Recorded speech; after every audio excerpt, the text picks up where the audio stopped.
These are the quarter jacket frames, and I'll be showing you how to remove and reinstall the lenses.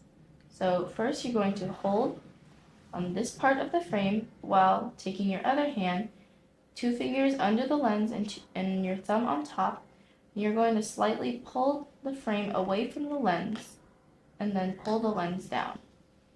So again, one hand on the nose piece, the other hand on the lens, and pull opposite directions.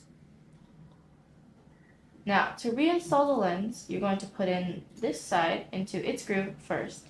The frame is more flexible, so it will bend a little.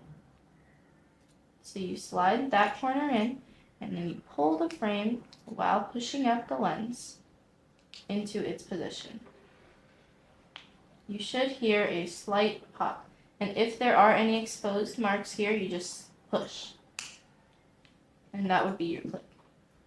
So again, this part of the lens into the corner of the frame, and then you pull the frame slightly while pushing the lens up, and that's it.